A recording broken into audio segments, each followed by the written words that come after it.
Bus dental clinic എളമക്കരയിൽ തുടങ്ങിയിട്ട് 3 മാസമായിട്ടുള്ളൂ. നമ്മളിതിന്റെ interview shoot ചെയ്യാൻ തന്നെ നമുക്ക് സ്ലോട്ട് ടൈം കിട്ടുന്നില്ല. എങ്ങനെയാണ് ഇവിടെ ഇത്രയ്ക്കും തിരക്കായത്? എങ്ങനെ ഈ ക്ലിനിക്ക് ഫേമസ് ആയി? എന്തുകൊണ്ടാണ് ആൾക്കാർ ഇത്രയ്ക്ക് അട്രാക്ട് ചെയ്യുന്നത്? കുഴപ്പമില്ല.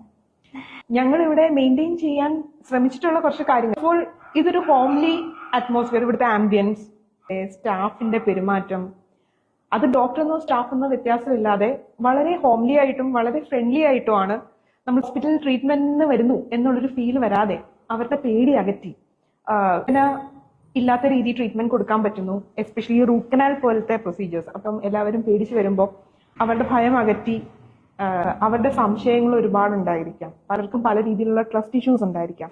നമ്മൾ ക്ലാരിഫൈ ചെയ്ത് നമുക്ക് വളരെ നല്ല രീതിയിൽ തന്നെ ട്രീറ്റ്മെന്റും കൊടുക്കാൻ പറ്റുന്നു.